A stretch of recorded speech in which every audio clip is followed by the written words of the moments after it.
Episode 21. Teaching a Dragon Princess. Look at the glow on your face! Did your fairy godmother visit you last night?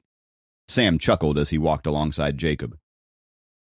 Going out with a rich girl has given him a different aura, another roommate said as he rubbed his chin. The three roommates were all eyeing Jacob with a grin. He has grace and elegance in his every move, the third roommate said in a teasing voice. They had been teasing him, but Jacob did feel his aura had changed ever since he made the breakthrough last night. It seemed he had merged with nature. Although he couldn't absorb the essence of nature yet, he had a faint feeling that he himself was the nature. He had this feeling after he had just reached the first level of the basic cultivation technique, but he was not a true cultivator yet. No wonder Sophie's third uncle, Kenneth, regarded mortals with disdain, Jacob reflected while he savored the changes in his body. Jacob and his three roommates were on their way to class when they met some of the girls from their class who had just come out of the cafeteria after breakfast. Kathy was one of them. She looked at Jacob and was about to brush past him to take her usual seat in the front. But she felt something strange, and she turned to take a good look at Jacob. Weird. He is wearing the same clothes as yesterday. There's something different about his presence. Kathy was a little confused by his appearance. She brushed away her thoughts and shook her head. She continued walking toward the class. Kathy looked at you twice. Have you two been seeing each other? Sam asked Jacob with a wink. Jacob snorted. How is that possible?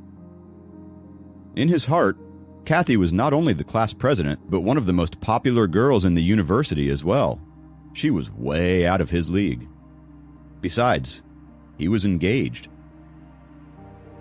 The roommates walked into the classroom just before the class began.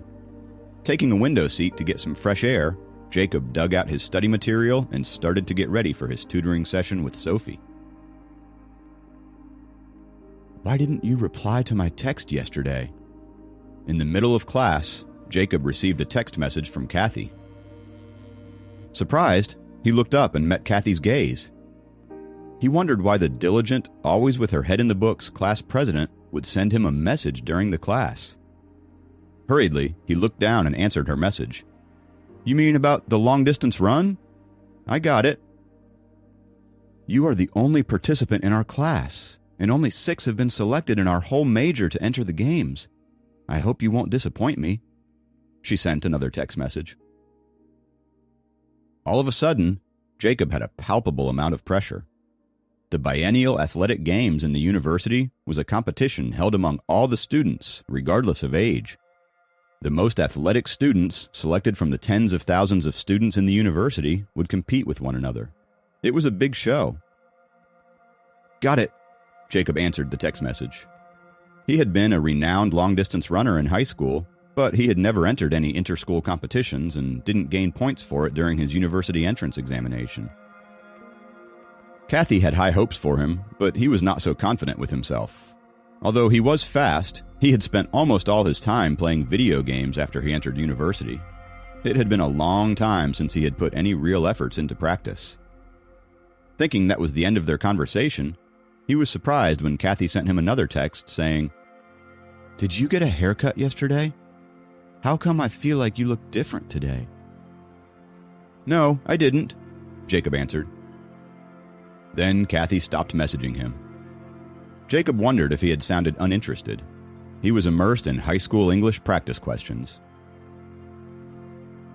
In the evening, Jacob again took the bus to Sophie's home. No longer a stranger, Jacob was not as reserved as last time. However, he still remained silent on topics about their family. After dinner, Helen declined Jacob's offer to clean the table for her and asked him to tutor Sophie. Reluctantly, Sophie followed Jacob up to the second floor. Giving it a day's thought, Jacob had decided to tutor Sophie according to the different knowledge points. Today's quiz focused on the most common topic in the high school English course, the tenses. Time went by quickly. Sophie racked her brains and finally finished the quiz. Are you sure you were really good at it? With her chin propped up in her palm, Sophie was spinning a ballpoint pen with the other hand and watched Jacob mark her paper earnestly. She had changed out of her school uniform into a short t-shirt with a kitten print on the front and a red plaid skirt. Jacob was trying not to get distracted by how unbelievably cute she looked. Slouching on the chair with her legs curled beneath her, she was oblivious that Jacob could see her belly button. "If you learn earnestly with me, it won't be too difficult for you to be one of the top 3 in your class." Jacob scrawled a big red score of 30 on the paper before returning it to her. Ignoring her pouting lips of disapproval, Jacob pointed at the first question and began to explain. "Since it uses yesterday in the first part of the sentence, you must use past tense with the verb. And the past tense of say is said, not said. Hey, listen up and note this down." Seeing Jacob's earnest face, Sophie looked resentful. Still, she had to listen to him and began taking notes in her notebook. Jacob had seen the books in Helen's studio and knew her English was excellent. He wondered how her daughter didn't pick up the language from her. At the end of the 1-hour tutoring session, the upper end of Sophie's ballpoint pen was almost chewed off, showing how much she resented studying. "Jacob, follow me upstairs." Dracon showed up by the door promptly after the study session. "Okay." Putting down the papers, Jacob followed Dracon up the small stairs into the studio. "It seems that you have broken through level 1, Dracon asked when they were inside the studio. "It seems so. I feel that my body has been unlocked." "Well, good job. However, the first level is quite simple. Today, I will teach you the next part." Dracon looked calm, without any signs of surprise or joy. Jacob sat down and listened to him patiently, wondering what realm Dracon had reached. Whatever realm Dracon was in, it couldn't be low. Jacob had never dreamed of flying in the sky, entering the earth, shattering the mountains, and tumbling the oceans. Saving his own life was his purpose, and if he achieved some accomplishments in his cultivation, he would be more confident in helping Sophie survive the crisis 3 years later. Of course, he knew that Sophie's family was trying their best to help him, though strictly speaking, Sophie had caused all this trouble. However, they would rather place their own daughter at risk than sacrificing innocent Jacob. That alone showed more wisdom and fairness than most parents could ever have. Soon, it was 9:30, and Dracon had explained every point of the Spirit Concentration Scroll in detail. "You can come back at the same time tomorrow. Then, you can cultivate by yourself and ask me whenever you have any questions." Glancing up at the clock, Dracon instructed. Jacob nodded. Walking out of the studio to the second floor, he entered Sophie's room and found her working hard on her homework. Not wanting to interrupt her, he gathered his tutoring materials and quietly left the room. "I'll drive you back." Dracon appeared at the door and offered. "Thank you," Jacob accepted. On the way back to school, Dracon suddenly asked, "Can you drive?" "I got my license last summer, but I'm still a beginner," Jacob answered. "How about I buy you a car so you can come and go with ease? Which one would you like, a Chevrolet or a Volkswagen?" Dracon asked casually, as if he was talking about a $10 toy instead of a car worth thousands of dollars. It's not necessary. I can always take a cab back to my college," Jacob said in a hurry. Dracon didn't pursue the topic. He drove Jacob to the dorm building in silence. "Okay, please tell Sophie that I have to participate in the athletic games next week and I'll have to practice. I'll resume the tutoring sessions next Tuesday." "Okay." Dracon restarted the car with a steady hand and disappeared around the corner. A calm father-in-law, a gentle mother-in-law, a willful young fiancé. What more will come my way? Inhaling deeply, Jacob walked into the dorm building. When he got into his dorm room, his 3 roommates were still out. Apparently, they were at an internet cafe playing games. Opening his backpack, Jacob was in the progress of reorganizing the tutoring material and saw that a big pig head had been drawn on the title page of his high school English test bank. A coarse nose, bulging eyes, droopy ears, and thick lips. On the side were the words, "I'm the pig-head owner of this sad book." Gazing at the caricature of the pig-head that was meant to look ugly but actually looked a bit like him, Jacob chuckled.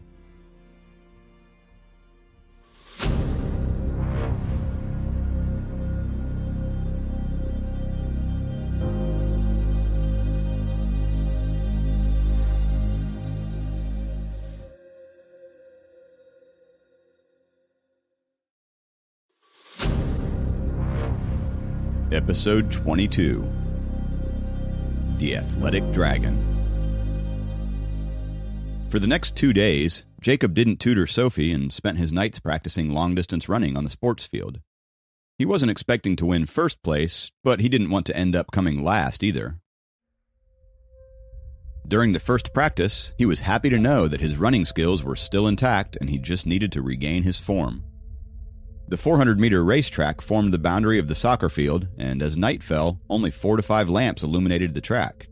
The field was empty and quiet. Regulating his breathing and steps, Jacob practiced alone. He had purposely chosen to run here at 9 o'clock at night. In 1 hour, the entrance of the dorm buildings would be locked up.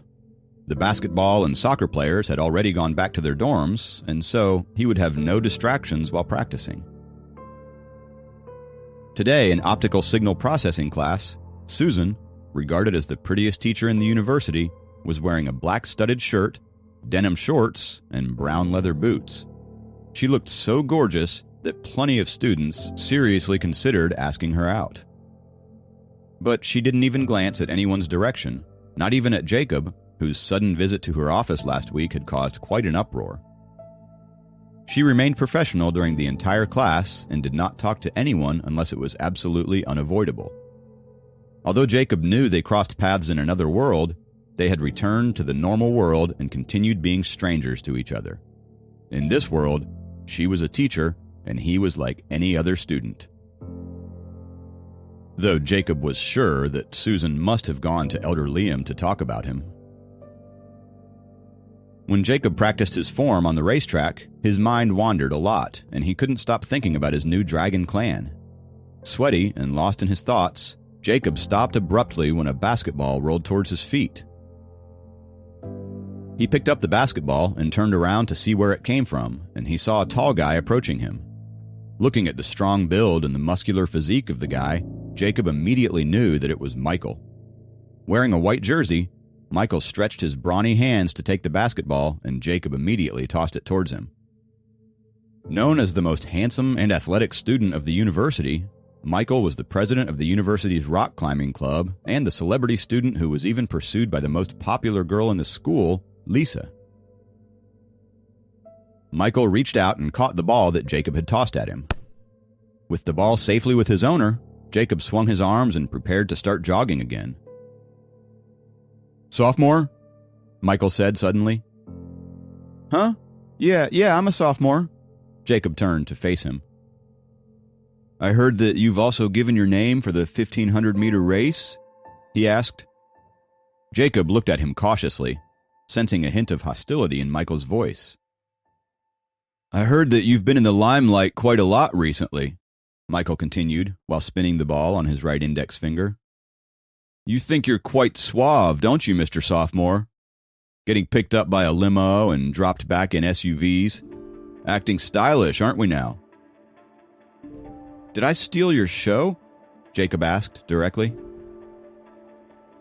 In a snap, Michael stopped spinning the basketball and said, "Yeah, I'm pissed off by your blatant show of wealth."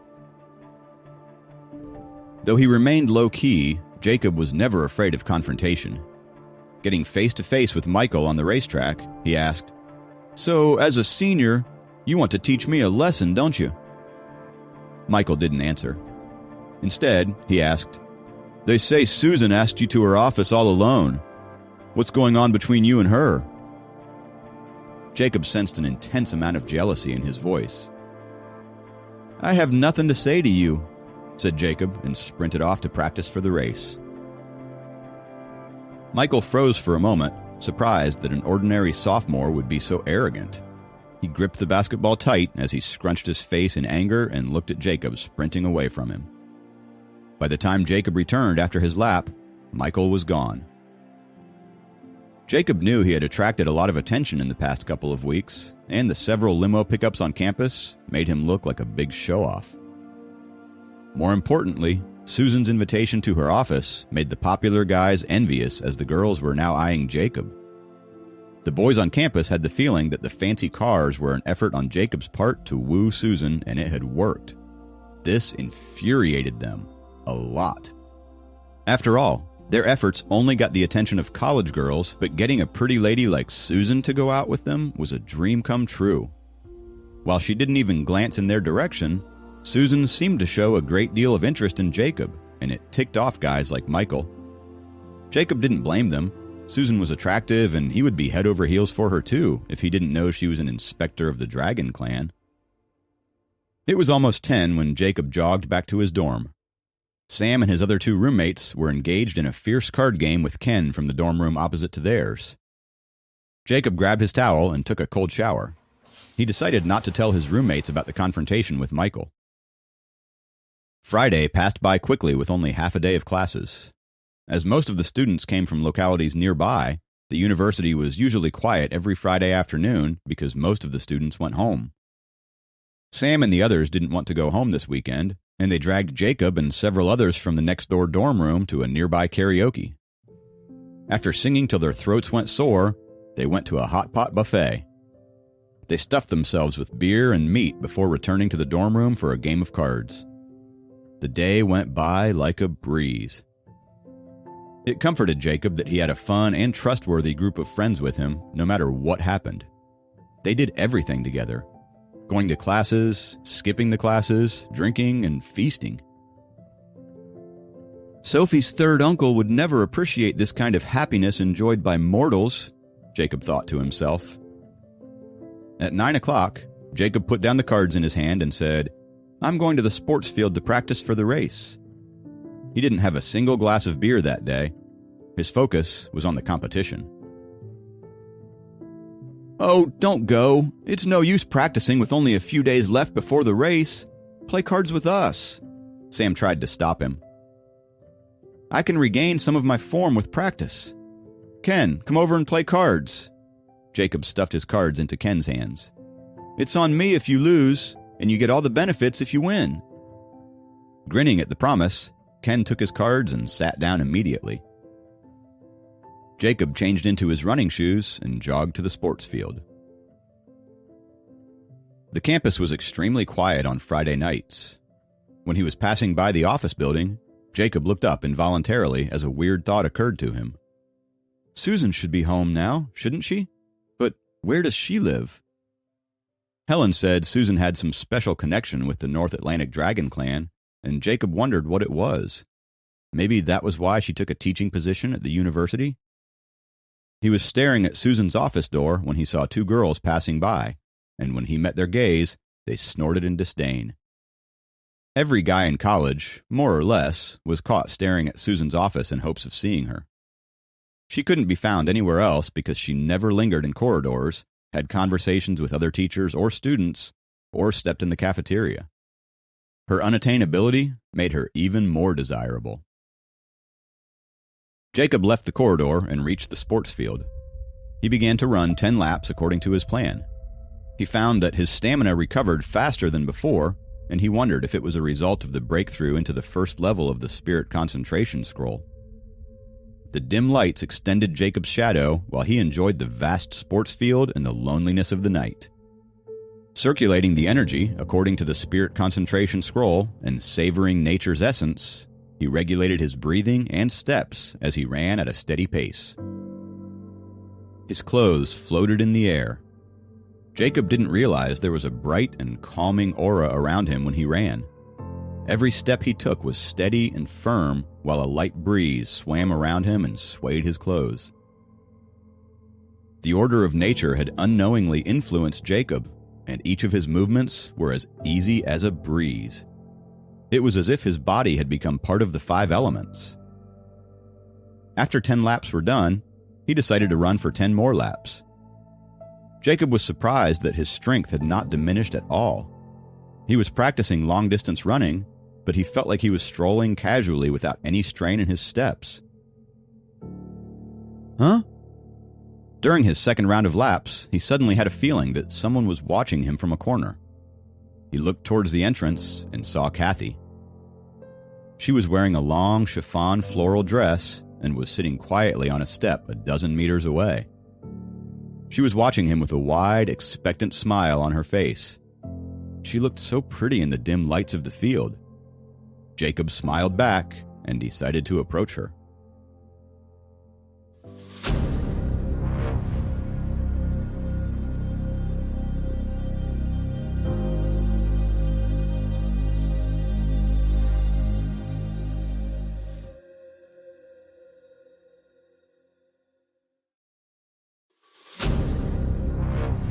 Episode 23. A Date with Kathy. Jacob saw no one else around, and it seemed like she was at the sports field all by herself. After a moment of hesitation, he jogged over. What are you doing here, Kathy?" "I'm here to watch you run." Kathy tilted her head and smiled. Her raven black hair, covering her shiny forehead, and her long ponytail trailing over her back, gave her a studious look. But today, she was wearing her hair down, and it made her look pretty. A gust of wind swept through Kathy's hair, and Jacob could smell them from a distance. He looked at her slender figure, silky hair, the blush on her round face, and her dimples as she smiled at him. He was smitten. Jacob had always thought Kathy was pretty, and so did all the guys in his class, but she focused on her academics most of the time and her duties as a class president. This kept her away from the popular girl tag, and the status went to Lisa and a few other girls on campus. But Kathy was prettier than the rest of them, and this fact was undeniable. Jacob couldn't help but blush as he looked at her. He found her more attractive than ever tonight. "How did you know I was practicing here?" he asked her. He may have been sweaty while running, but now he was sweating profusely in Kathy's presence. "I am the class president, and I know everything." Still smiling, Kathy looked at Jacob confidently. "You have been practicing here at 9 every night. Am I right? Well, you look dashing when you run." Kathy broke his thoughts. Embarrassed, Jacob lowered his head. "It's an honor to receive a compliment from the beautiful class president," he said. Kathy smiled sweetly and said, "I'm the class president, and it's my duty to encourage you for the sake of our class honor." "So you didn't mean it? It was just an encouragement?" Jacob gave her a disappointed look. No, I meant it. It is also an encouragement. You do look attractive when you run," she added quickly.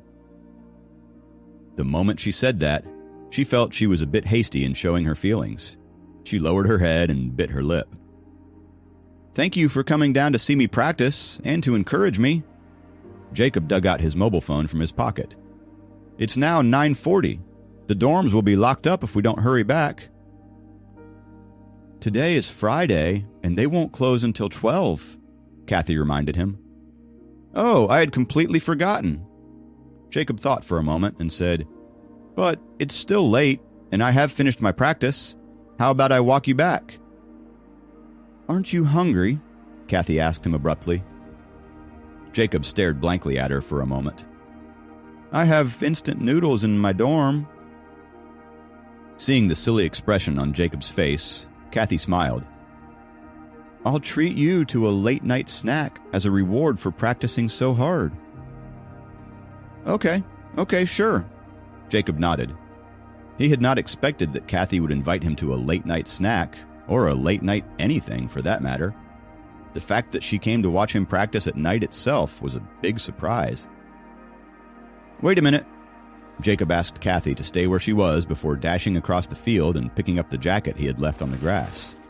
Then he ran back to walk by her side. Standing on the stairs in her elegant short dress as she was silhouetted against the night and the lamplights, she looked even more pretty and alluring. "Let's go," Jacob said to Kathy. Kathy nodded and followed Jacob out of the fenced sports field. As they began to head out of the sports field, they felt a chilly gust of wind. Without thinking, Jacob immediately draped his jacket over Kathy's shoulders and then shielded her from the biting wind with his body. "Wow, are you always this chivalrous?" said Kathy as they reached the campus corridors. "Yes, you wouldn't have noticed it before because I'm always with Sam and my other crazy roommates. There's no way I'm going to be chivalrous to them," Jacob chuckled. "Ha ha ha. Sam and those guys are sometimes indeed outrageous, but I think you are different," Kathy told him as they walked. It was close to midnight, and it was quiet with no one in sight. The dim lights from the scant street lamps and the cold, crisp air, and Kathy's lingering fragrance made it all too romantic for Jacob, and he was lost in her charm. "I'm not so different. In fact, I'm no better than them."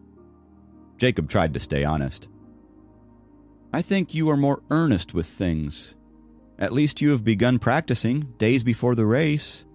Kathy couldn't help but speak up for him. Jacob smiled. "I'm a bashful man who's afraid of losing." Kathy remained silent for a while as they slowly walked towards the university gate. Jacob had never imagined that he could take a walk with the most popular girl in the class, alone on the campus on such a quiet night. "What do you want to eat?" Kathy interrupted his thoughts again. Spicy hot pot?" Jacob responded immediately. "Okay," Kathy agreed promptly. It suddenly occurred to Jacob that the guys from campus could also be out eating late tonight. They would have a blast gossiping about him and Kathy if they saw them together.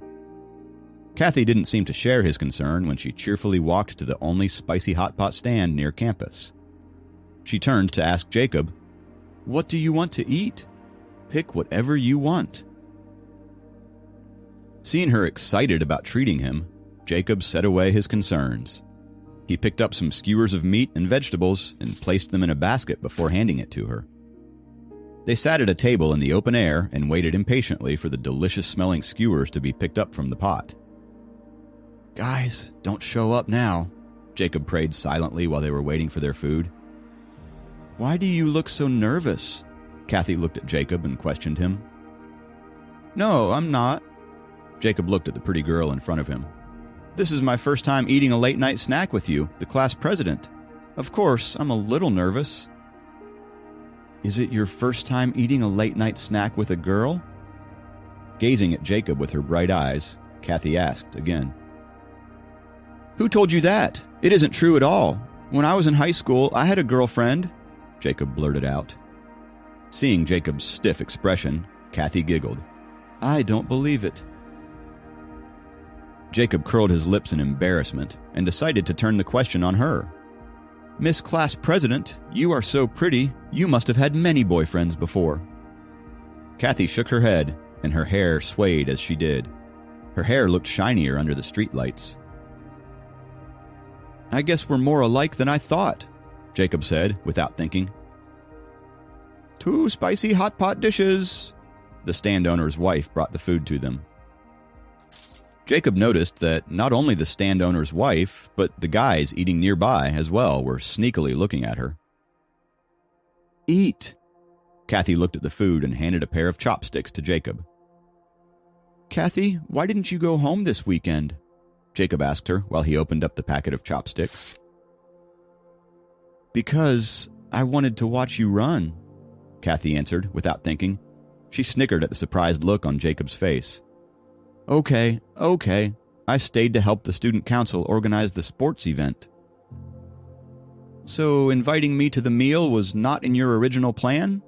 Jacob asked. "Let me think." Kathy lowered her head to take a bite of a meatball. "I planned only to watch you practice, but later I decided to reward you with a meal when I saw you practicing so hard." Jacob didn't care if she was telling the truth or not, since he was quite excited that Kathy had come over and watched him practice late at night. "The other day when Susan asked you to go to her office, what on earth happened there?" Kathy asked abruptly. She saw me talking in class and took me to her office to give me a lecture, Jacob answered. Kathy didn't look satisfied with the answer, but she didn't argue. She asked him another question instead. What about the schoolgirl who came to see you the other day, in the cafeteria? She is one of the girls I'm tutoring. She just came here to mess with me, Jacob answered promptly. He had a lot of time to prepare for these questions. He looked at Kathy. You seem quite interested in me lately. The things that have happened with you recently made it impossible for me not to notice them, Kathy retorted. With a grin, Jacob lowered his head and began to slurp down the noodles. He was genuinely hungry. What Sam and the others told me last time was just a joke, wasn't it? Kathy asked. Huh? Jacob raised his head, and his face had turned red because of the spicy food he had eaten. They came over and told me that you liked me. Kathy bit her lip before forcing the words out. Her big eyes with long eyelashes looked exceptionally beautiful, even in the shabby late-night meal stand. Jacob's face turned even redder. No, they were just kidding. Oh, it's not important. I felt they liked to joke around. Kathy smiled brightly, seeming indifferent to the whole incident. The seniors didn't cause you any trouble, did they? After a while, Kathy asked, abruptly. Why do you ask? Jacob was suddenly cautious. I heard from the student council that some troublesome senior male students had been displeased with your behavior in the past couple of weeks. They declared that they would teach you a lesson. Kathy stared at Jacob while she expressed her concern. Well, it's no big deal. Indifferently, Jacob went back to eating. I know some of them. Do you want me to clear up the misunderstandings? Kathy asked for Jacob's opinion. It's not a big deal. You don't have to trouble yourself with it. Jacob declined with a wave of his hand. He didn't think those guys would cause a lot of trouble for him. More importantly, he didn't want Kathy to go through any trouble. The air got cooler as Jacob and Kathy finished their meal and began heading back. Jacob accompanied Kathy to her dorm building. Do your best at the athletic games. Standing at the door, Kathy encouraged Jacob with a smile. Got it. Class president, have a good night. Jacob waved at her. For some weird reason, he preferred to call her class president instead of her name. He turned around to walk to his own dorm building, and a question occurred to him. Was this a date? If it had not been a date, how come he felt so much closer to her? It sure seemed like a date, thought Jacob. Or maybe it was Kathy's way of encouraging me to perform better during the race. Jacob shook his head to get rid of his wild speculations. Back in his dorm, he took a shower and went to bed. Early next morning, a Saturday, Jacob was woken up by the constant ringing on his cell phone. Jacob, what the heck? Sam was the first to wake up. He threw aside his quilt and dashed to the table before tossing the ringing mobile phone to Jacob, who was sleeping on the upper bunk. An unknown number flashed on the screen. Who is it? It's still early. Jacob answered the phone with a trace of displeasure. I'm Dracon. Our car is now in front of your dorm building. A steady voice came from the phone.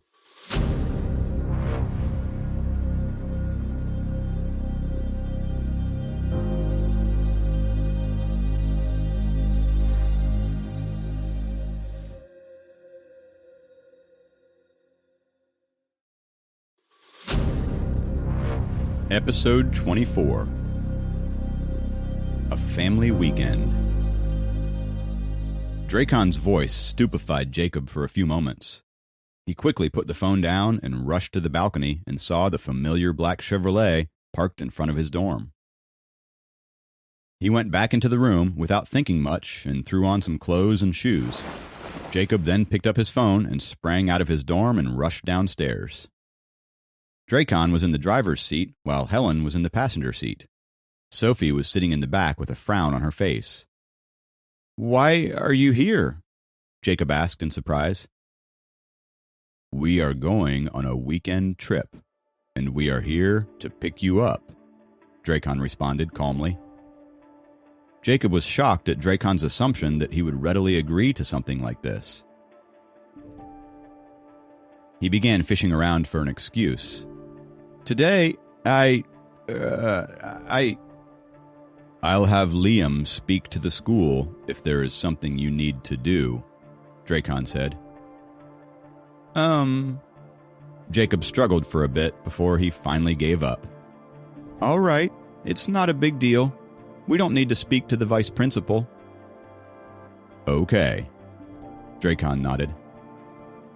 "Get in the car." Helen smiled at Jacob. Jacob opened the door awkwardly and sat in the back beside Sophie. He had no other option but to spend the weekend with his in-laws and his fiancée. "Mom, why are we taking him? You said it was going to be a family trip," Sophie complained. "Isn't Jacob a part of our family?" Helen said softly. Sophie didn't know what to say.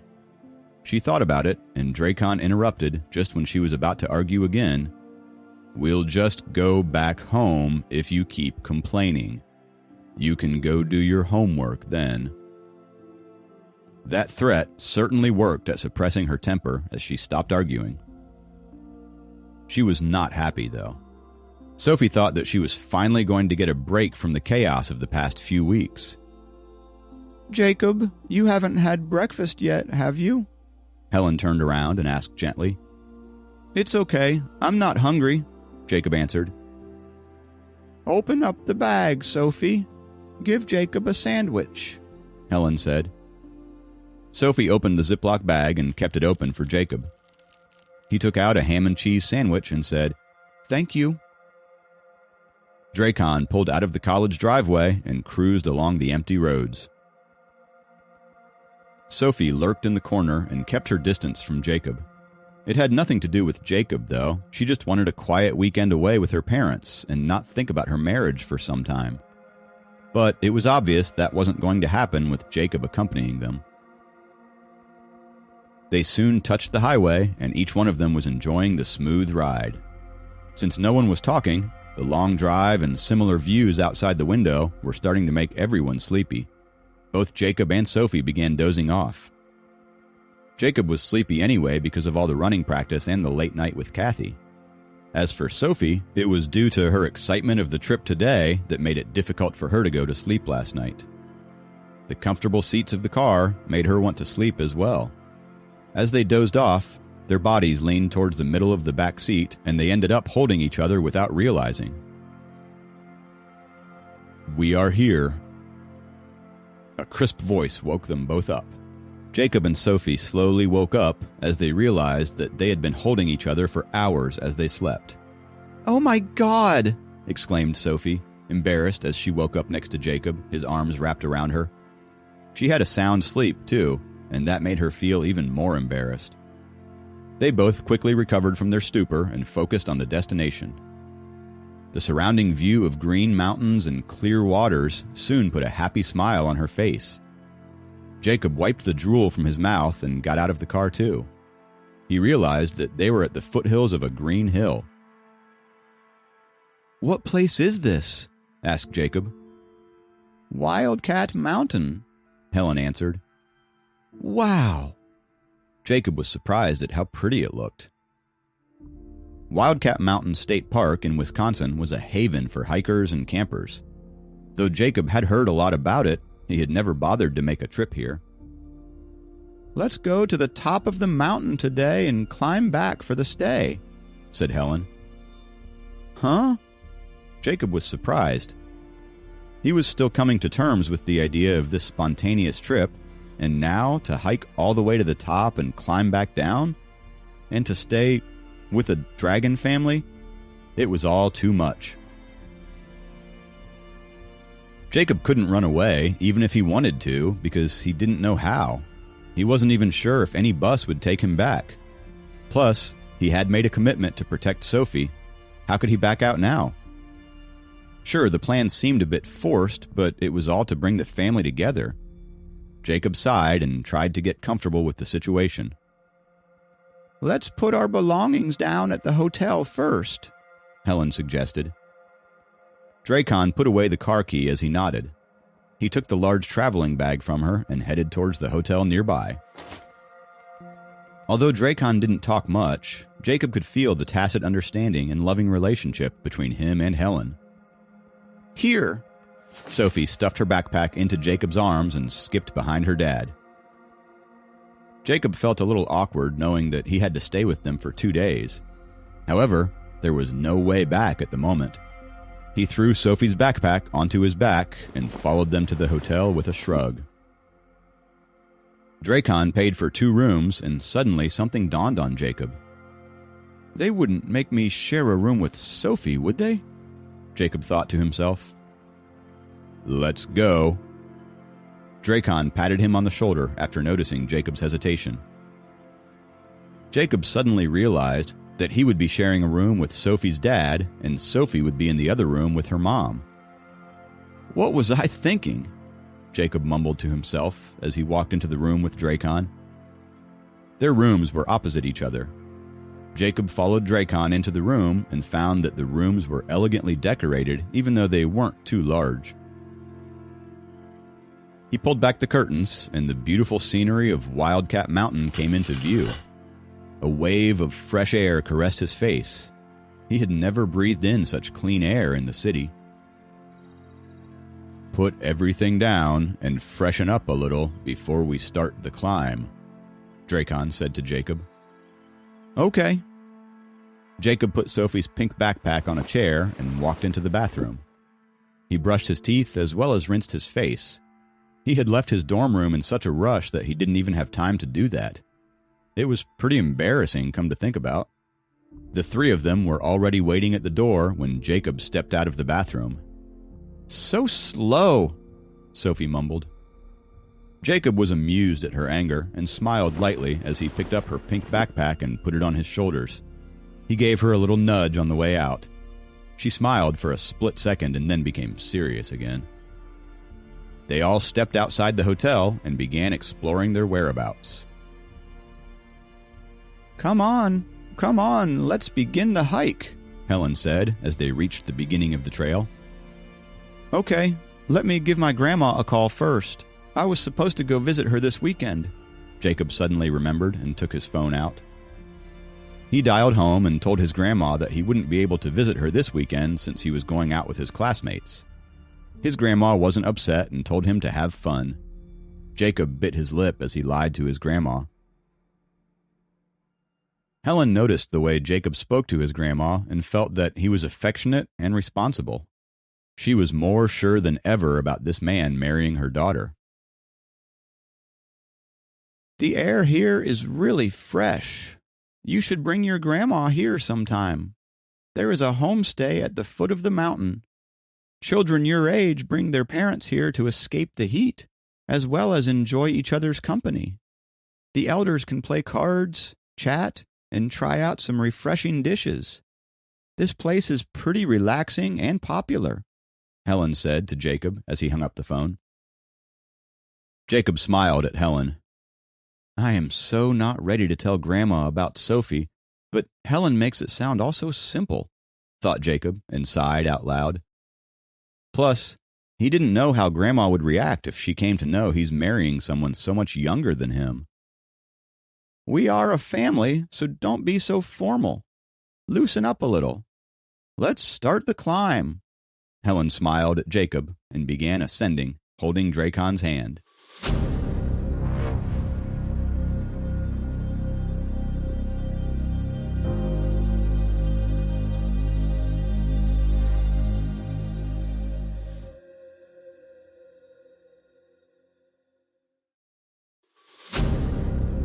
Episode 25. The Dragon Temple. Sophie was completely at ease during the hike. She was jumping and leaping, leading everyone else.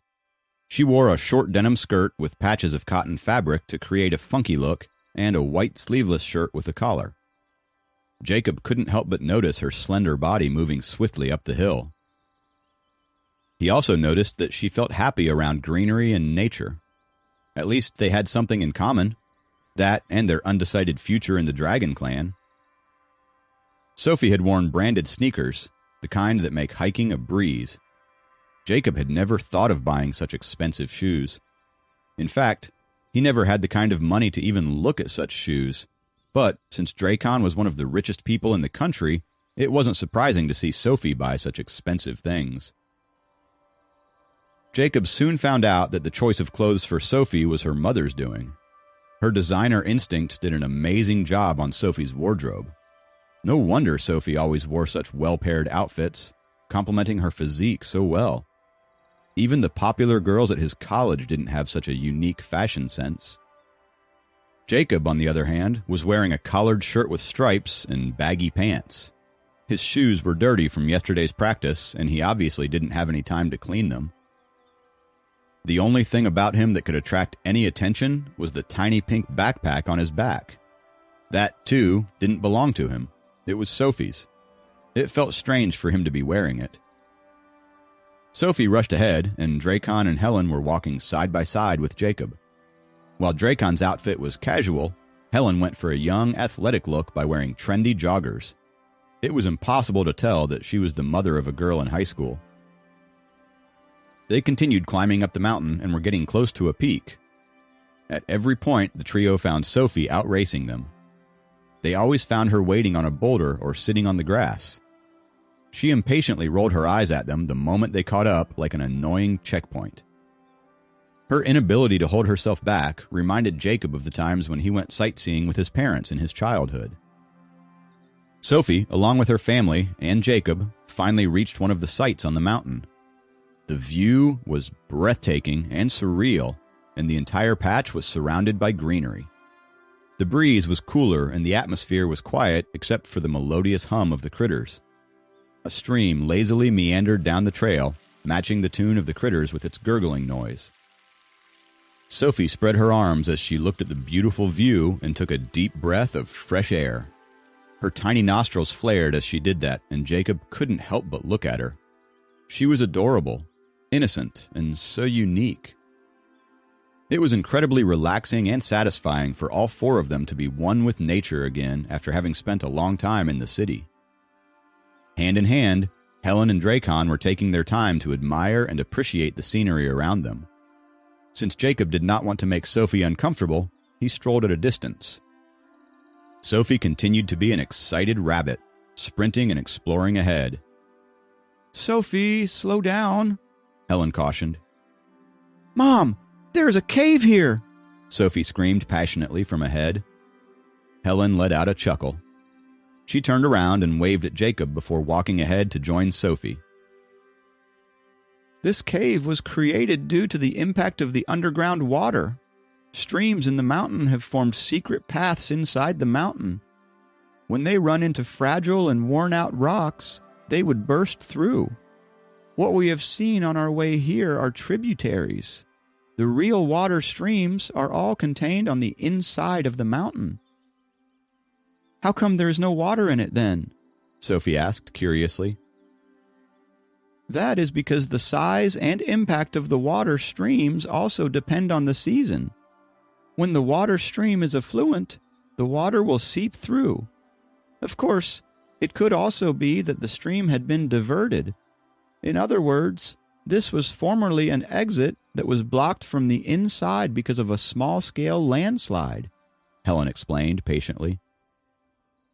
While nodding her head, Sophie's eyes lit up as if she had just discovered a new continent. She pointed ahead. "Look, there is some writing over there."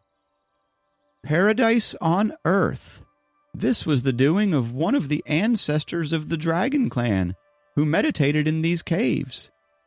There is a dragon temple here called Celestial Cloud Temple, though these sites are not accessible to the mortals," Helen patiently elaborated as she walked. Blinking her big eyes, Sophie was intrigued by her heritage and followed her mother closely, observing and listening. Jacob was in awe. He was surprised that Helen was so knowledgeable. Not only was she successful in architectural designs, but she was also very well versed with astronomy, geology, and culture. Everyone began following Helen. She knew the path well, and moreover, she was able to stop and explain interesting facts and anecdotes from time to time. This not only gave a lot of information to Sophie, but Jacob learned a lot about his new clan too. Her voice was gentle and pleasant, and Jacob was enchanted and had learned a lot just by listening to her. After walking for about 2 hours, they reached the halfway point and decided to go eat at a makeshift restaurant on the mountain. Their tables were outdoors underneath a thick canopy of trees. While they were devouring the meatloaf and fries, they were all taking in the magnificent views of the mountain. Jacob felt that he had been trapped in school for far too long. Today's opportunity to travel with Sophie's family refreshed his eyes and his mind, thanks to the greenery around them and the crisp, untouched streams. He became cheerful and chatty as well.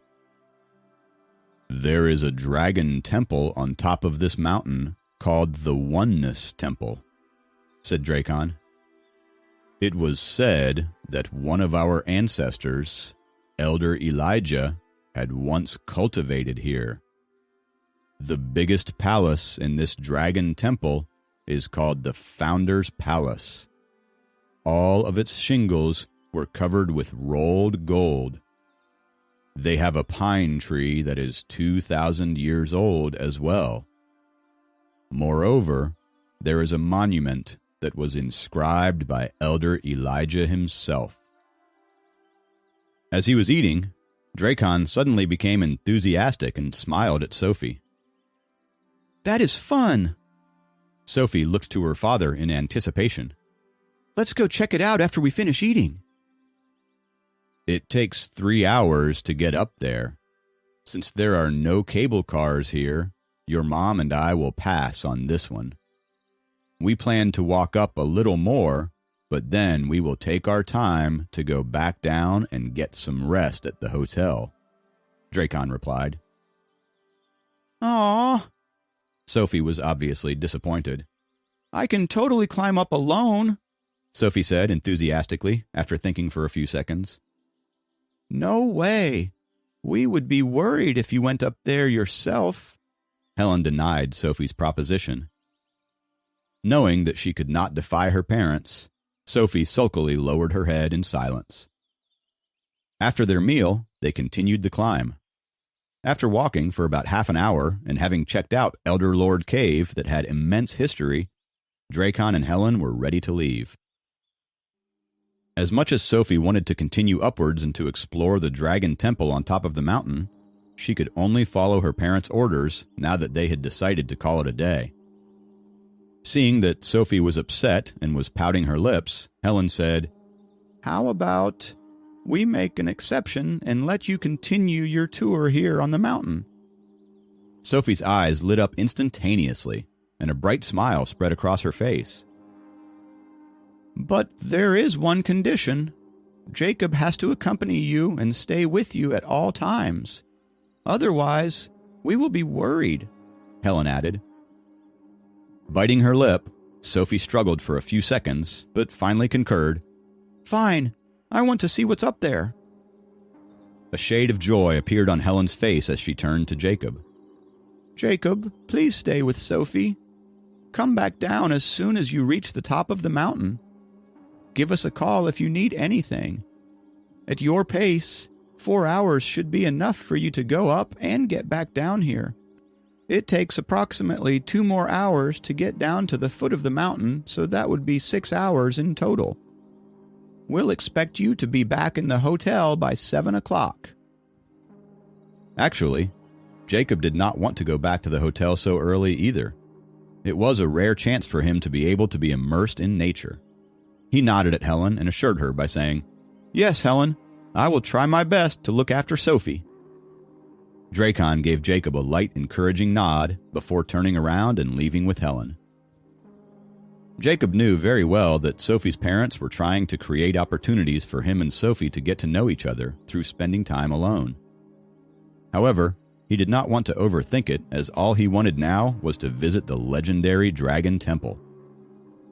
Likewise, Sophie was thinking the same thing. Now that her parents had walked far away, she started shouting at Jacob. "Come on! Hurry up!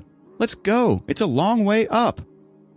After briefly rolling his eyes at her and smiling at her enthusiasm, Jacob looked up at the endless trail and took a step forward to make the climb.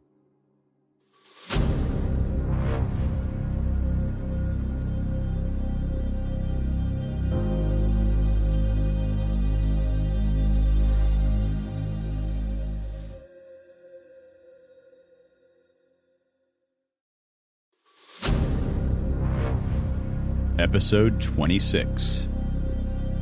Don't Hold Back. The top of the mountain was 3 hours away from where Sophie and Jacob were standing. It was a long hike back and forth. He and Sophie weren't exactly friends yet, and so Jacob was a bit unsure of the commitment that he had just made. But he was willing to put in an effort. Plus, he was excited to see the Dragon Temple and the view from the mountaintop. Jacob looked at the gorgeous view around him. Even if he and Sophie didn't get along, at least the beautiful vistas would make up for it. On the other hand, Sophie was ecstatic. She was practically running up the mountain.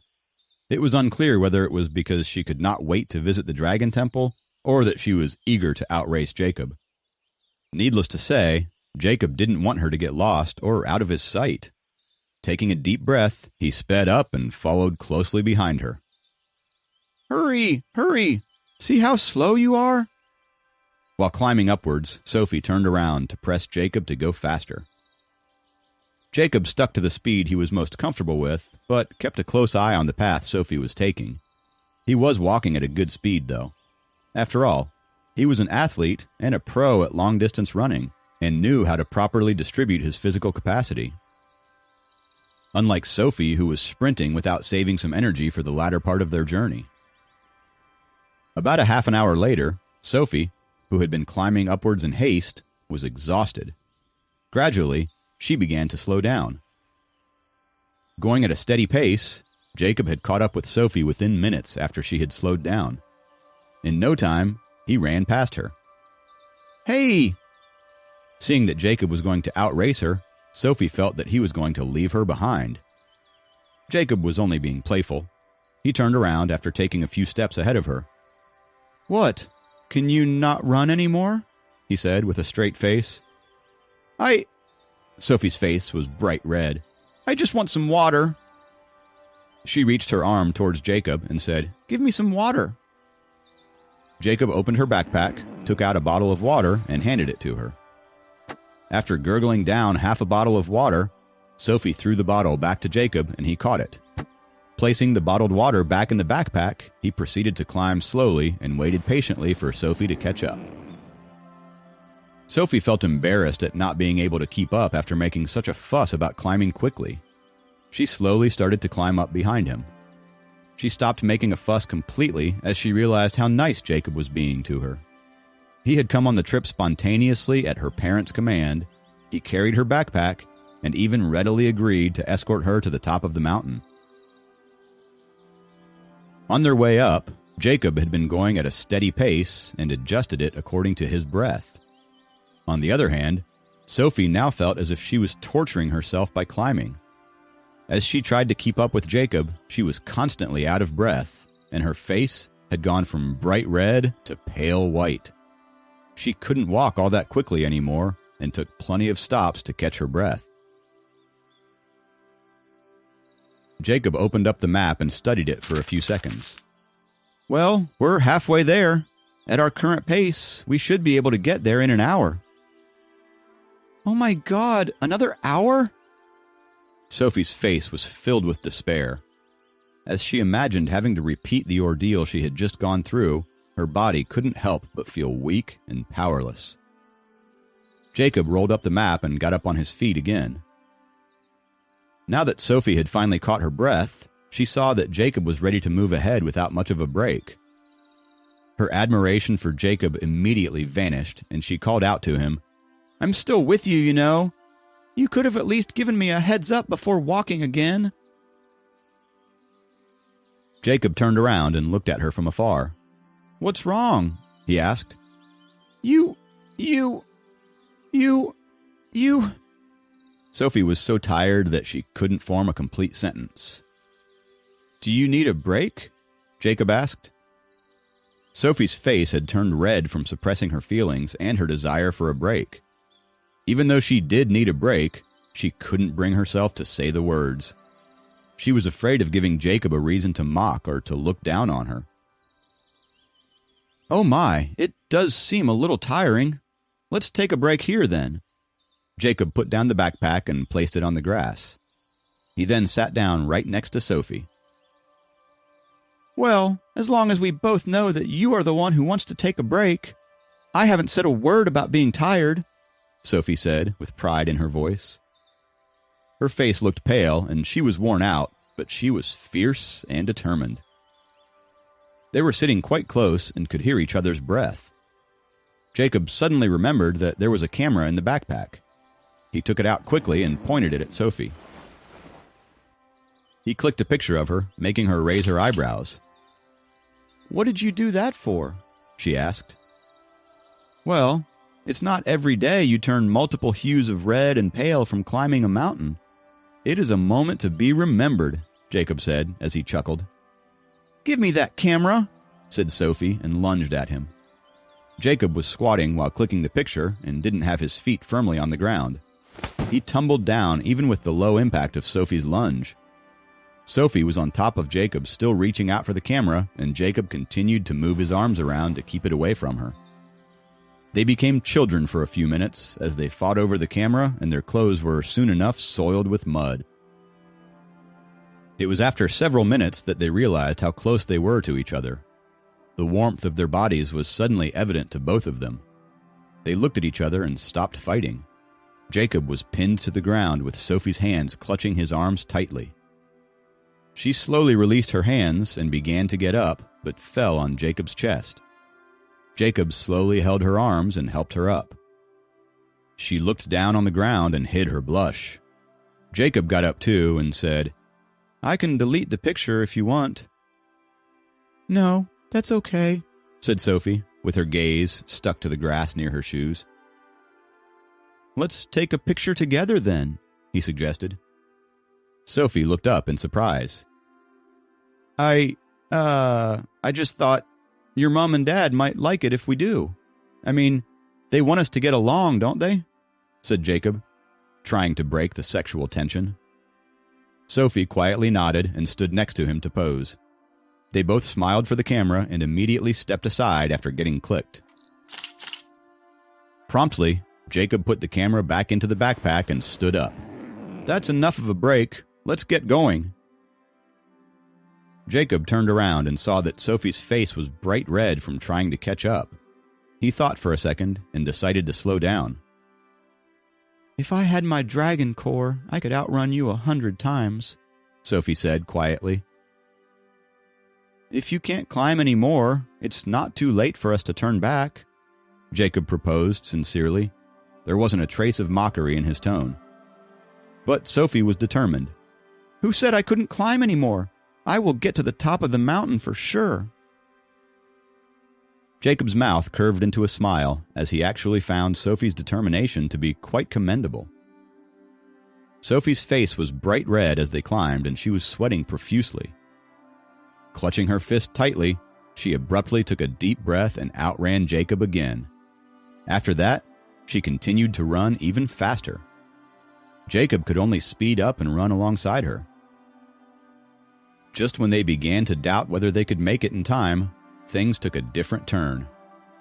As they followed the trail and walked around a big thick tree, the golden eaves of the Dragon Temple suddenly came into their view. Ha! We made it! Sophie shouted out of joy. She didn't hold back her happiness of overcoming the mountain. Jacob also felt delighted. He was surprised, yet satisfied to see that their efforts had come to fruition. At the same time, he was a little concerned. It had taken a long time and a lot of physical strength for them to reach the mountaintop. Would they be able to get back to the hotel by 7 as they had planned? Bubblehead, hurry up and don't get lost. Seeing that Jacob was hesitant and hadn't moved an inch, Sophie couldn't control her excitement and yelled at Jacob like he was the one delaying them all along. Jacob grinned as he felt the notorious Sophie coming back into her avatar and followed her towards the temple.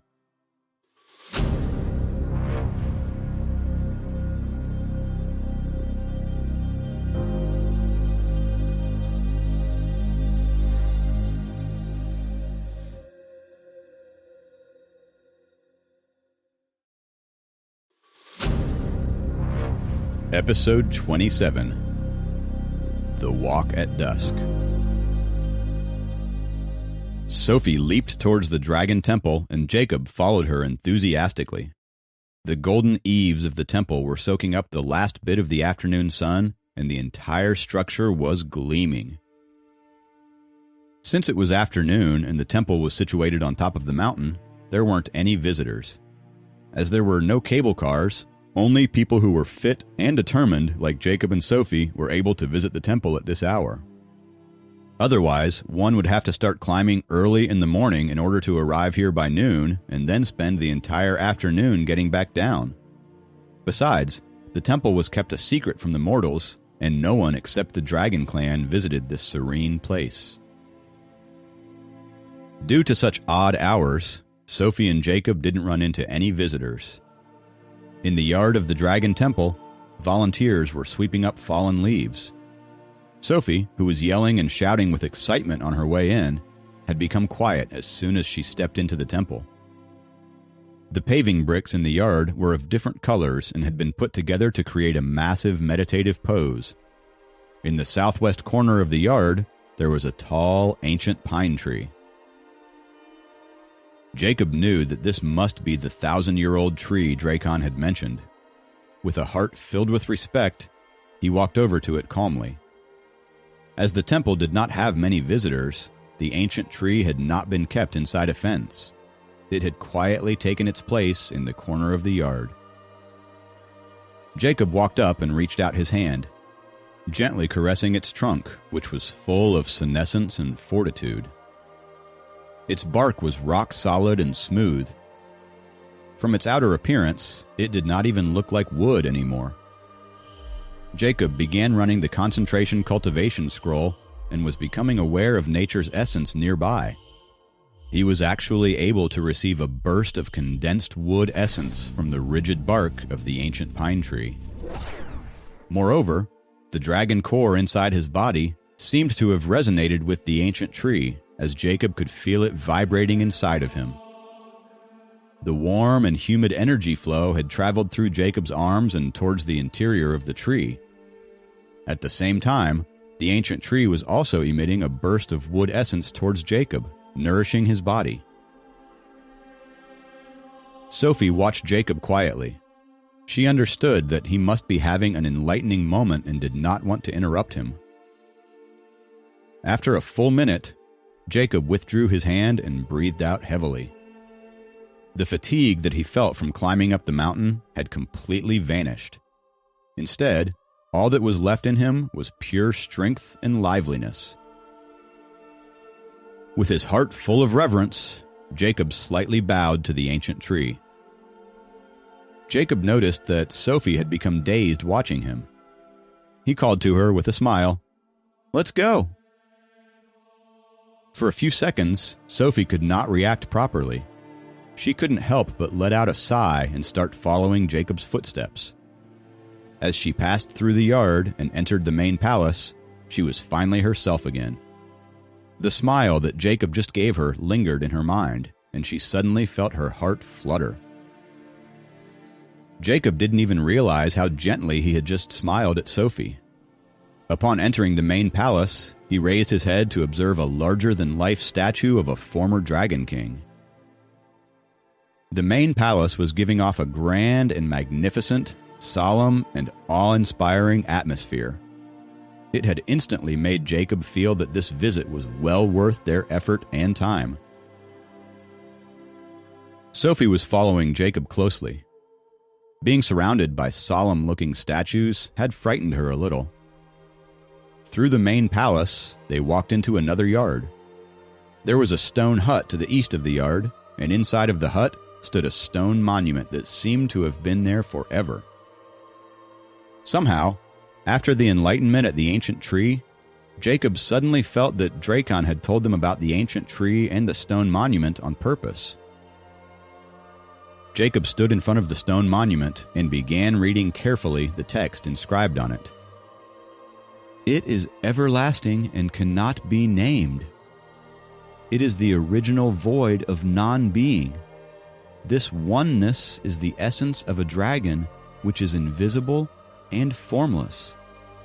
It may be regarded as vague and intangible. When the oneness comes forward, its front cannot be seen. When one tries to follow it, one cannot see its rear. Abiding with the original scriptures, one can master the presence." No matter how hard Jacob tried, he was only able to make sense of a couple sentences. Standing next to Jacob, Sophie was also reading the words on the monument in silence. "If desire shall conceal true self will manifest itself even more. If desire shall weaken the true self will strengthen itself even more. If desire shall abandon the true self will prosper even more. If desire shall deprive the true self will give even more. This is known as the enlightened nature that is subtle yet profound. Gentleness overcomes strength, and the meek overcomes the strong." The more Jacob read, the more difficult it was for him to understand. Likewise, with her brows deeply furrowed, Sophie seemed to be having a hard time deciphering it herself. This was the way to command water, thought Jacob. Suddenly, a sense of enlightenment crossed his mind. It was as though an awareness had risen from the bottom of his heart. It was about to break through his chest and reach for his head. Jacob then thought of the prosperousness and liveliness of the ancient tree again. It reminded him of the times when he was working on math problems. He felt as though his thinking was now finally on the right track and was about to be able to solve a challenging problem. "Water gives life and nourishes all things on earth. Water breaks through and overcomes all impediments," he said out loud. An unexpected bell had abruptly interrupted Jacob's reflection.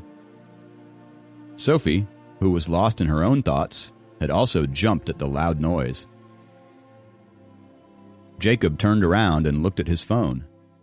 He realized that they had spent precisely half an hour standing in front of this stone monument. The continually falling leaves had found homes on the tops of their heads and their shoulders, and the young volunteers who were performing cleaning chores had also returned to rest. Jacob and Sophie were now alone in this empty yard. "It is quite late now. Let's start heading back," Jacob said. "Okay," Sophie responded obediently. It seemed that her thoughts were still with the writings on the monument. Jacob reached out and shook off the leaves that had fallen in Sophie's hair and on her shoulders. Sophie was caught off guard by this gesture and only looked at Jacob as he continued picking the leaves stuck to her hair. "This guy is actually quite nice to me," Sophie secretly thought to herself. On the other hand, Jacob did not put much thought into his gesture. He looked down and patted off the leaves on himself before leading Sophie out of the front gate. Dusk made the mountain look even more beautiful, and the last beams of sunlight were lighting up the sky like a painting. "Let's head down quickly," Jacob urged Sophie as he realized that it would soon be dark and it would become difficult to descend. Sophie nodded and followed him. The way down was less challenging than the way up. However, since the sun had gone down considerably, it affected their visibility. As they could not see the steps beneath their feet clearly, they had to move more cautiously and slowly. The trail was covered with moist grass, and stepping on them seemed like nature was playing its own kind of music. The gentle stream flowing nearby chimed into the song, and the gentle breeze kept billowing to create a beautiful rhythm of the mountain. Sophie and Jacob held hands as it grew dark. The atmosphere made them feel closer than ever, and they casually intertwined their fingers. They were returning not just with an improved relationship, but also with a lot more awareness. They seemed to have developed a more profound understanding of the knowledge that the ancient dragons had left behind. The dragon temple and pavilion stood far away in the seclusion of the endless green forest. Conveniently borrowing the views of nature, these structures had completely become one with the mountain and forest.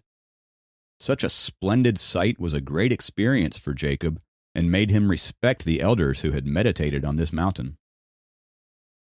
Jacob was immersed in the view around him as he walked, and didn't realize when Sophie had let go of his hand. When he suddenly remembered and turned around to check on her, she wasn't there.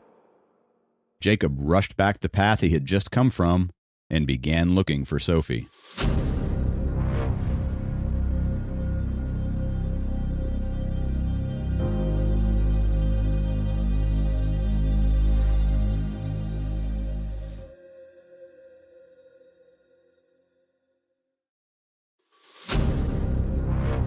Episode 28. Take My Hand. Jacob had only walked back a few steps, but he was worried. What if Sophie was lost? He walked hurriedly from the path he had just come from and had already begun to panic. However, he breathed a sigh of relief when he saw Sophie sitting on a boulder. He walked slowly towards her and squatted beside her. "She's tired," thought Jacob. "I'm so self-absorbed, I didn't even pay attention to her slow pace. She's been diligently trying to follow me, and I've simply neglected her." He sat there for several minutes and gently asked her, "Will you be able to walk?" "If I had my dragon core, I would have made it down a long time ago and wouldn't be in this state." Jacob finally understood her agony. The dragon core kept her energized, and now, without it, she was an ordinary mortal. While Jacob had regained his strength at the temple, Sophie was exhausted. Jacob bit his lower lip with a deep sense of regret. Jacob was also concerned about the growing darkness, and he had to find a solution. "How about," Jacob paused to think, "I carry you on my back?" "No, it's fine. I'll be okay in a bit," said Sophie. She and Jacob took a break for 10 minutes when Sophie began walking again. She walked a bit slow at first and then gained a good speed. Further on their way down, Sophie had picked up the pace, and Jacob was following by her side, trying to guard her against any potential dangers. They once again held hands as they trekked downwards along the peaceful trail. Still, as fast as they were proceeding, the sky had inevitably turned dark. Now that the last beam of light was fleeting away, and they were still 2 hours away from the foot of the mountain, Sophie had become genuinely anxious. "Is it this side or that side?" Jacob held up the map and asked. The closer they were to the halfway point, the more diversions they encountered, leaving them confused. "It is definitely this side." Sophie pointed to the left. "Okay, then it is definitely the other side." Jacob directly went towards the right. After Sophie had given the wrong direction 3 times in a row, Jacob had not put his faith in her sense of direction, and believed that he had to go against her gut feeling to get to their destination. Sophie was flabbergasted, but she did not trust her sense of direction either. In the end, she could only follow Jacob. Strangely enough, every time Jacob had gone against Sophie's suggestion and went the other way, it turned out to be the correct way down the mountain.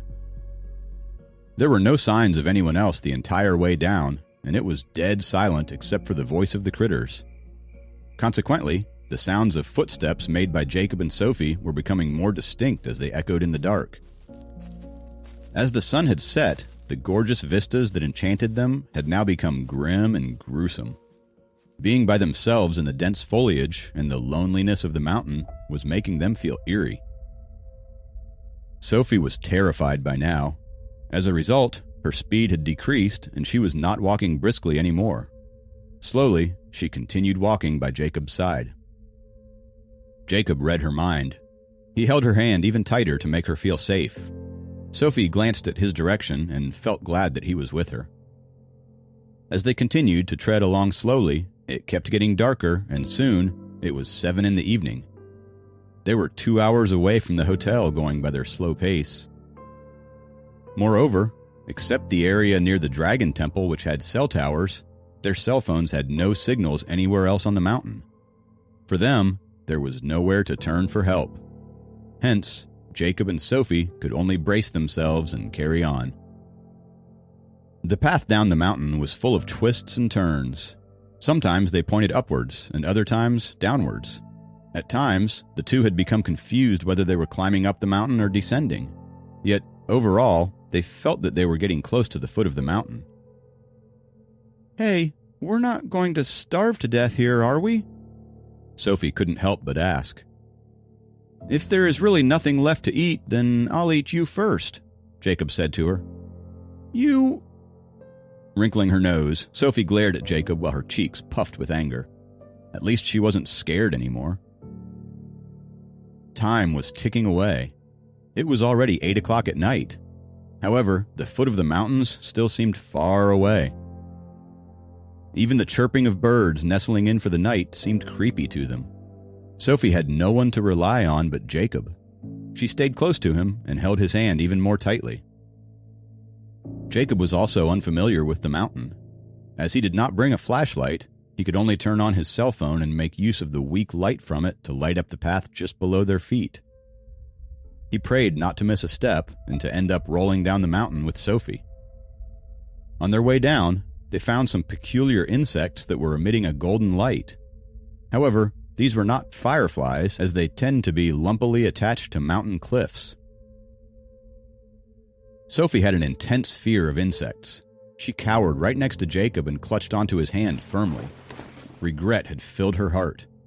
She regretted climbing to the mountaintop with Jacob, as it had resulted in them being stuck in the middle of a mountain at night and could not make their way back down. "Hey, don't worry. We'll be there soon," Jacob consoled her. "And, Soph, how am I supposed to walk if you're grabbing onto me so tightly?" Jacob turned and asked her. Sophie's starry eyes looked beautiful, even in pitch dark. I'm not scared. I'm only feeling a little cold." Sophie's body language didn't match her lie as she clung to Jacob. Taking her soft palm tightly in his own, Jacob had strengthened his will to make it down the mountain and pressed on. After walking in the darkness for over an hour, they finally caught a glimpse of the light from somewhere close to the foot of the mountain. It was a street light, and soon enough, civilization seemed to appear before their eyes. It seemed nothing short of magic. The brilliantly lit hotel also appeared before their eyes. "We're almost there," Jacob encouraged Sophie to walk the last mile home. His cell phone was about to die, and the light by Sophie's cell phone was too weak to be helpful. If they did not get down now, they would be stuck on the mountain or bruise themselves reaching down. Sophie also let out a sigh of relief and accelerated her walking speed. At last, after about 15 more minutes, they had made it to the entrance of the mountain. As she had been extremely anxious on her way down, Sophie's palm was now fully covered in sweat. They slowly let go of each other's hands and approached the rest of the path, walking beside each other. Jacob's stomach was now growling loudly. They had finished all the snacks in the backpack on their way down. He promptly walked towards the hotel. Sophie followed behind him, looking torn because of her mixed feelings. Truthfully, she knew that she had become very dependent on Jacob on their way down. If it weren't for him, she wouldn't be able to make this trip on her own. At the same time, she did not want to admit to herself that she could only do this with his help. She believed that if she had run into any real danger, her parents would surely come to her rescue. Jacob was lost in his own set of thoughts. What concerned him the most right now was that he had to share a room with her father. He thought it might be awkward. As they entered the hotel, they returned to their rooms. Listless and exhausted, Jacob was surprised to find that there was a note in the room. On it, it stated, "Sophie's mother and I are going to visit a friend who lives nearby. We might be back late." At that moment, the doorbell of his room started ringing. He ran over to get the door and found Sophie standing there awkwardly. "Let's go eat?" she said, as she bit her lip.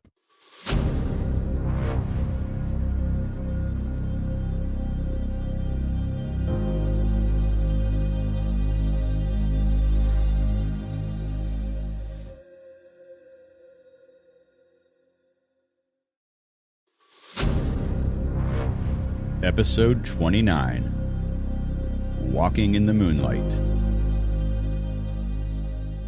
Jacob was surprised when he opened the door to his hotel room and found Sophie standing outside. She asked him if he'd like to go and eat. Though they had spent a lot of time together, he didn't think Sophie was all that interested in him. But maybe she was trying. He turned around and picked up his keycard and said, "Let's go." Sophie secretly felt relieved, as she was totally expecting Jacob to say no. She had already asked too much of him during the hike. She almost went out by herself, but being a stranger to this place, she would hate to eat out alone.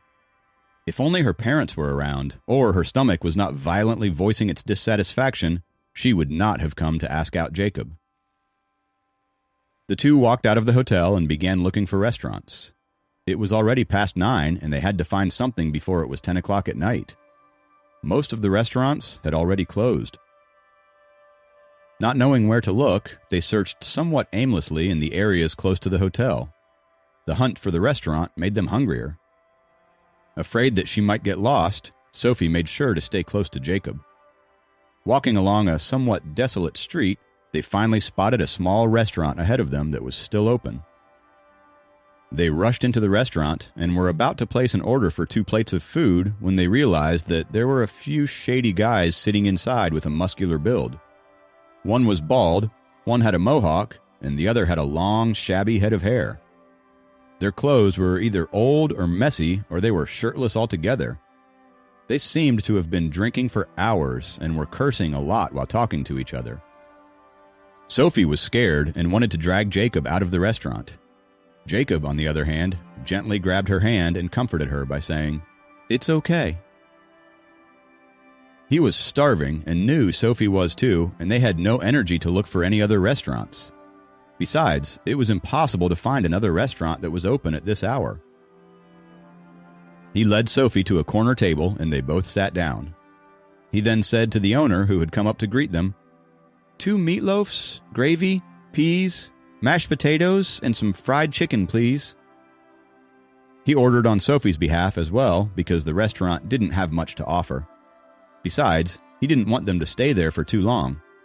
Sophie was terrified and was constantly observing the dangerous men around them and was too preoccupied to object to Jacob. "The cards are not in your favor tonight, buddy. All your money is mine." "You're such a sloppy drunk. You're spilling ketchup all over me." "Deal again. You're cheating." The men at the other tables were drinking as well as they played poker and blackjack. The more they drank, the more their voices grew louder. Sophie thought for a moment and decided to move from the seat across from Jacob to the one beside him. Her alarmed and panicky look made him reach out and hold her hand. She seemed to feel much better after that and became slightly comfortable. Soon, the piping hot chicken and meatloaf was served. They hungrily devoured the food without caring where to start and where to end the meal. They were famished. Their dinner etiquette was so synchronized that they appeared like a compatible couple to the onlookers. After dinner, the two felt that their stomachs had been filled with warmth. Sophie refused to stay in the restaurant for any longer and asked Jacob to pay the bill, and they got out of there immediately. The little town at the foot of the mountain was incredibly quiet. As they walked, the moon was shining gently on both of them, projecting their shadows on the smooth concrete path. One was tall and the other was short. Observing that their shadows were touching each other, Sophie suddenly realized that she was walking too close to Jacob and stepped away. Out of nowhere, a wildcat appeared and caused Sophie to jump up and move closer to Jacob again. Facing her, Jacob once again gave her his hand to hold. Sophie looked at him and paused for a few seconds. "Just for a little while," she said, and placed her hand into Jacob's palm. As she gave her hand to hold, she no longer felt anxious and uneasy. Instead, she felt calm. Nothing was scaring her anymore, and she was walking pretty happily with Jacob holding her hand. Jacob was quiet during the walk. He focused on leading her back to the hotel safely by following the same path they had taken during their restaurant hunt. A peaceful small town, a serene mountain range, light breathing, gentle footsteps, and the slight warmth of the hand. It was all so tranquil for Sophie. She had never felt this way before. It felt good. She felt like she belonged. She felt protected. After walking for about 15 minutes, they arrived at the parking lot in front of the hotel. Jacob let go of Sophie's hand. Sophie realized that she had been enjoying the walk and found herself slightly disappointed that it was over. Her face had turned bright red as she somehow found herself listless and extremely tired. Abruptly, she went into the hotel looking somewhat confused. Jacob had no clue what was going on in her head. All he knew was that Sophie was pretty tired from the day and shook up because of the rowdy crowd at dinner. Following her, Jacob walked into the hotel and returned to his room. To his surprise, he discovered that Dracon wasn't back. Sophie's parents must be busy catching up with their friends and lost track of time, he thought. He lay down on the bed and opened Sophie's pink backpack. He took out the camera and found that they had only taken 2 photos with it the entire day. He looked at the photo where Sophie was sitting on the boulder and looking up angrily with her cheeks puffed up. She looks like a tomato when she's angry. Jacob shook his head and laughed as he put away the camera. After he finished taking a hot shower, he realized that Dracon had come back. Dracon briefly inquired about their day on the mountain, and Jacob also replied in a nutshell. Without any further questioning, Dracon nodded, acknowledging his response, and went for a shower. Feeling nervous and awkward, Jacob got into bed. He was guessing that in the room across from theirs, Helen must be asking Sophie about their day as well. It had been a scary and thrilling day. Nevertheless, he had successfully brought Sophie down without anyone getting hurt. Tired and exhausted, Jacob quickly fell asleep before Dracon could even come out of the bathroom. When he woke up the next day, Jacob found Dracon sitting on the sofa watching TV. "Were you exhausted yesterday?" Dracon asked as he saw that Jacob had woken up. "A little bit," Jacob answered. "We are going to eat at a homestay nearby in a bit. Afterward, we will be heading home," Dracon told him. "Okay." Jacob nodded his head. He thought for a second and spoke again. "Thank you for bringing me along. It meant a lot to me." "We were happy to do that. Now, go. Freshen up." Dracon walked over to the window and opened the curtains. It was drizzling outside, and it seemed to be a foggy day. The mountain view was hazy but splendid.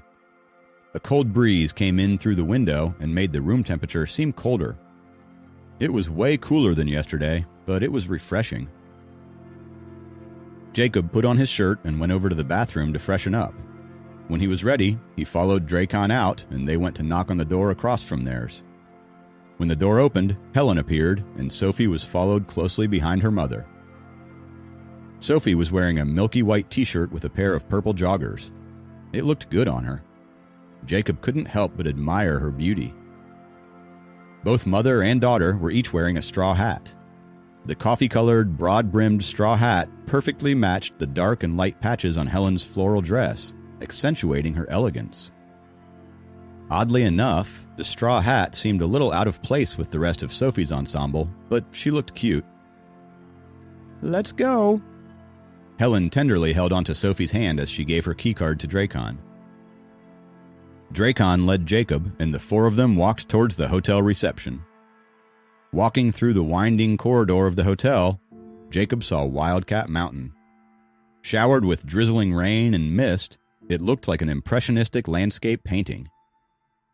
As the weekend came to an end, Jacob genuinely felt like he was a part of the dragon family.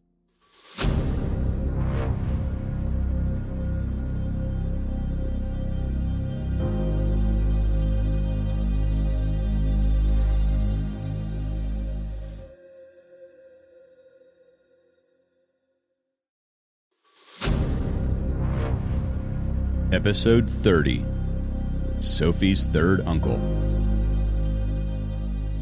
After checking out of the hotel, Dracon drove them to another site in the small town near the Wildcat Mountain. It was constantly raining on the way, and since their windows were up, the ride was a bit gloomy.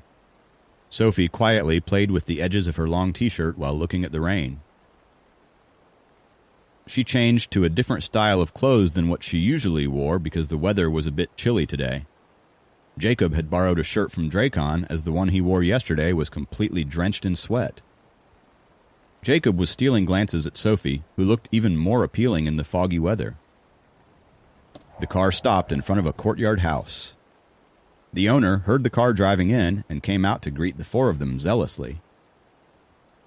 Jacob noticed that a lot of old people lived in the small town at the foothills of the mountain. Due to the rain, they were all chatting on the benches underneath the shade instead of going out for walks. "It's a great resort for elders who want to retire," Helen turned around and explained to Jacob.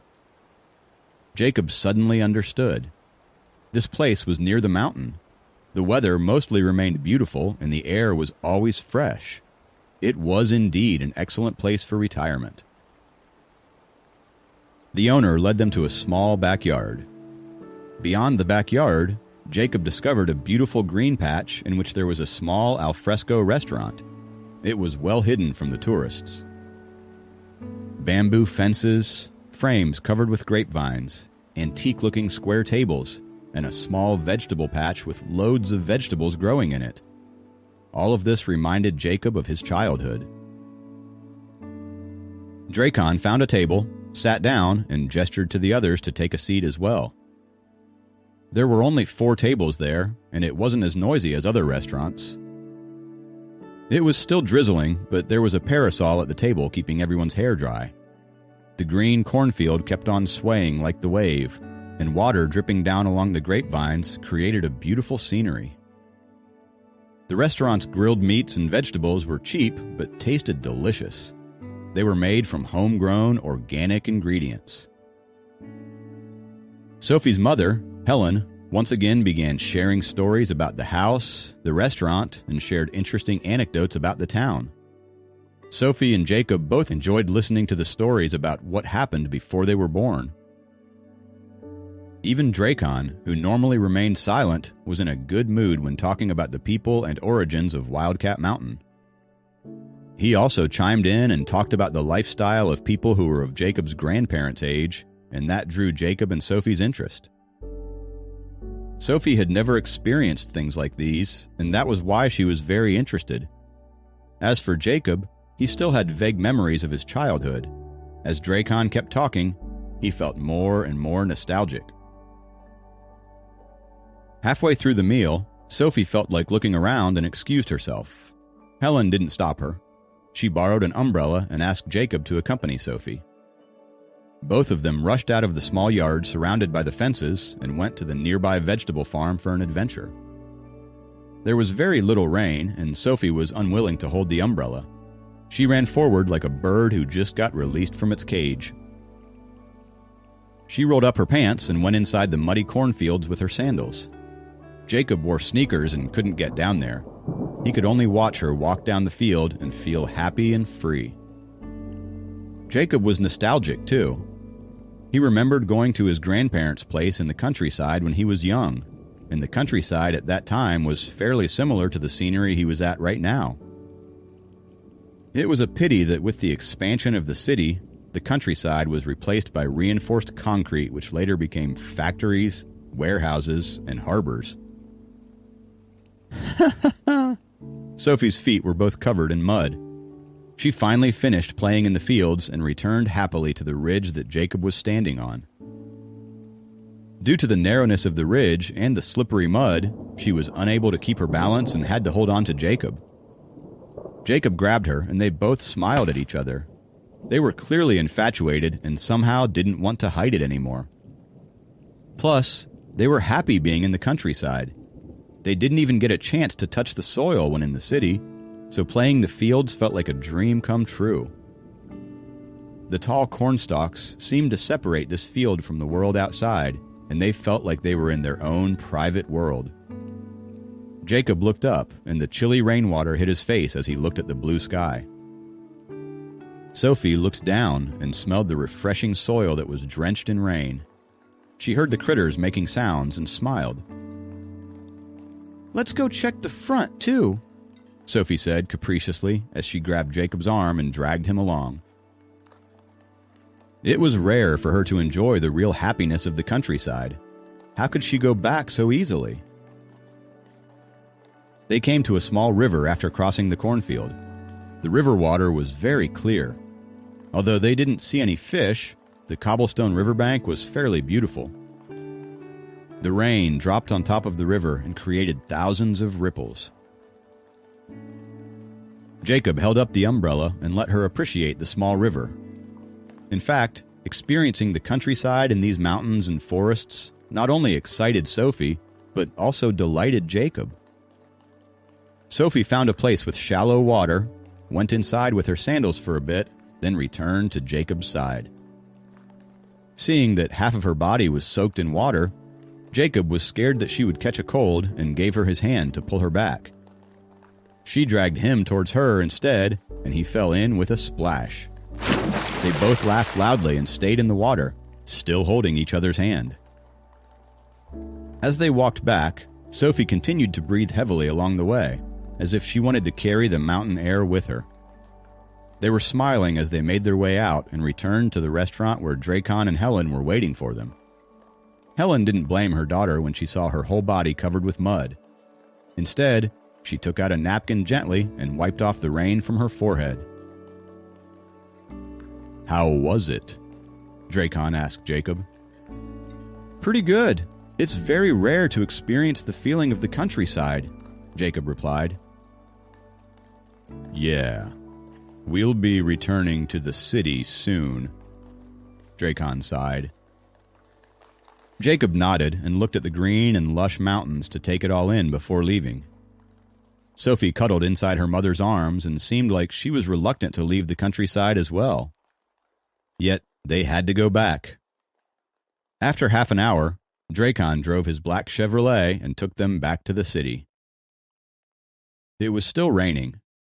Sophie, who had hiked and played wildly for 2 days, couldn't stop the weariness from sinking in.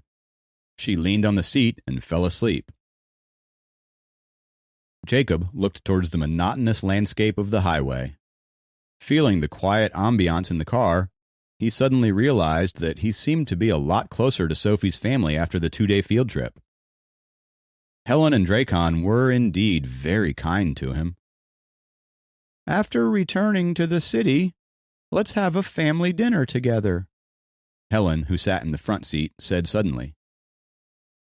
"Family dinner?" Jacob reorganized his thoughts and asked. "Yeah, with Sophie's third uncle, her second uncle's family, and our family," Helen said.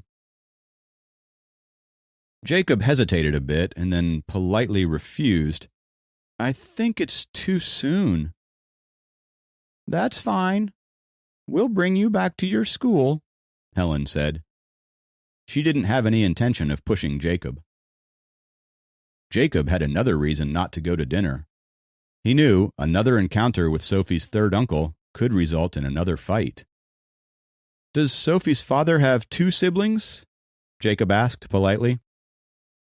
"Yes. You saw her third uncle, Kenneth, the last time. He isn't married and has always been single," said Helen. "Why, what a shock," thought Jacob. "Sophie's second uncle, Ethan, is doing business overseas, but his family is here in the North Atlantic, and we meet quite often," Helen explained. Helen understood Jacob's hesitation about Kenneth and said, "Sophie's third uncle is very diligent in cultivating. He doesn't care about secular matters and never had any thoughts of having a family nor a career. He may look ordinary, but he has the highest cultivation level out of all 3 brothers." "Oh? How does he compare to Susan?" Jacob asked, randomly. He remembered that Helen once said that in their circle, Susan already belonged to the top tier. Helen smiled and said, Even 2 Susans can't beat 1 Kenneth." Jacob's mouth fell open. If Elder Liam couldn't beat Susan, and 2 of her couldn't beat Kenneth, that meant that Sophie's third uncle had immense power in the Dragon Clan. As for a person like me, who is still a newbie struggling with the beginner's cultivation technique, Sophie's third uncle could pinch 100 of me into fine powder. Jacob's forehead was covered with a layer of cold sweat. "Her third uncle does not trust mortals easily. But don't worry, he isn't the type of person who kills for no reason," Helen smiled and said, understanding Jacob's look of concern. "No matter what, Sophie's third uncle loves her, and if I so much as put any step out of line, I'll probably die instantaneously at his hands," Jacob thought, as another layer of cold sweat suddenly covered Jacob's forehead.